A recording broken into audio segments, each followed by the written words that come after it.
Hola, ¿cómo estás, everyone? Jeremiah Vegan with jeremiahvegan.com, the greatest place where we are a advertising agency, I guess you could say, digital marketing agency for B2B companies, and we specialize in lead generating and stuff like that.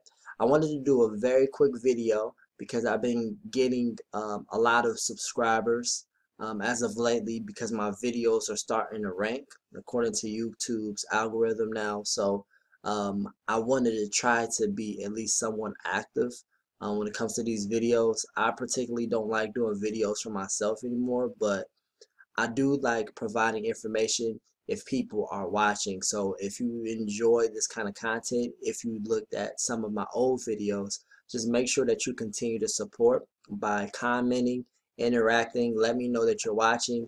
Give me video topics to talk about, and we'll go ahead and try to touch bases with them as much as possible. I do have on sunglasses.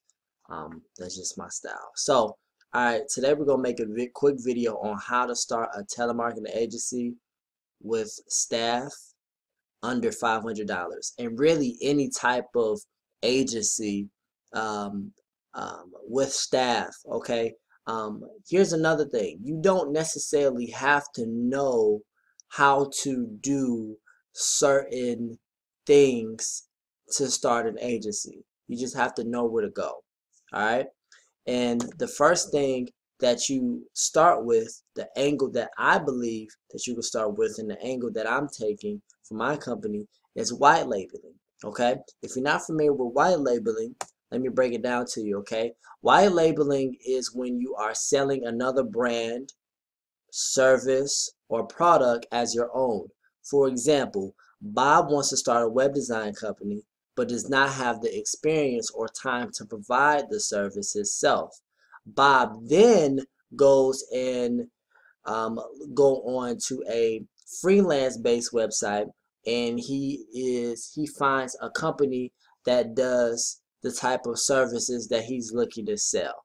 So Bob outsources that contractor or that agency through that freelancer website, and he just basically provides an upsell on the service. Okay, so if he goes and the person asks for $200, because a lot of the times these people are in different parts of town, different areas of the country where their dollar is not as high. um, they might be able to do a service for 200, and you can turn around and turn that service and sell it on your website for 600, right?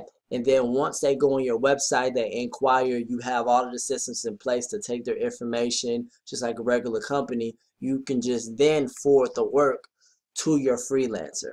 All right.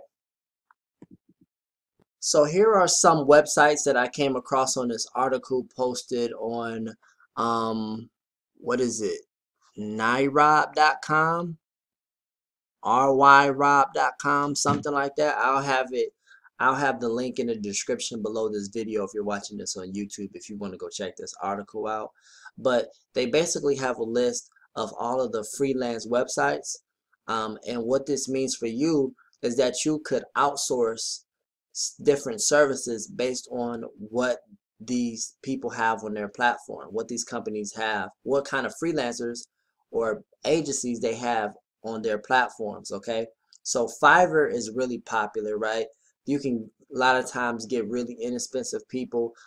Make sure that you do your due diligence. Make sure you're building a rapport with those people before you start outsourcing work to them, because sometimes they could be basically plagiarizing, especially when it comes to logos and stuff like that.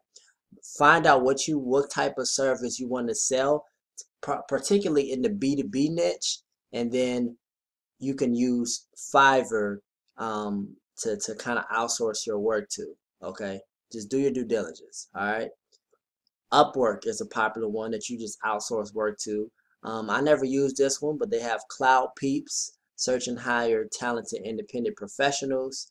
I mean, you can go Indeed to find people, but those are the ones that I would say off the top of my head that you might want to look into if you're looking to um, outsource. Okay, so pretty self-explanatory, pretty simple.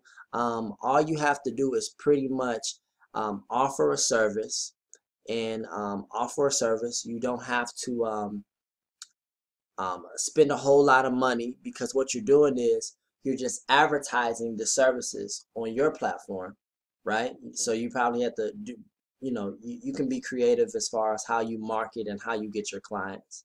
And then what happens is all you have to do is outsource it. So once they pay you, you then pay your employees, or you pay your contractors to do the work for you, and you just make sure you oversee it, you execute it. And then what happens after that, once you get to a certain level, you can even scale up, and you can put somebody in your place as a manager. You can hire a manager or something like that and have them oversee it. So now you're building business, and now you can even um, uh, go about other things to build the business, or maybe even create another stream of income in another area while this company is kind of working for you. So that's kind of what I wanted to briefly go over with you guys. If you have any questions, leave a comment. Let me know that you're watching some of these videos so I could be motivated to do these, because this kind of took a lot out of me, but I promised myself I was going to do it. So I love you guys. I hope everything is going well for you, and I'll talk to you soon.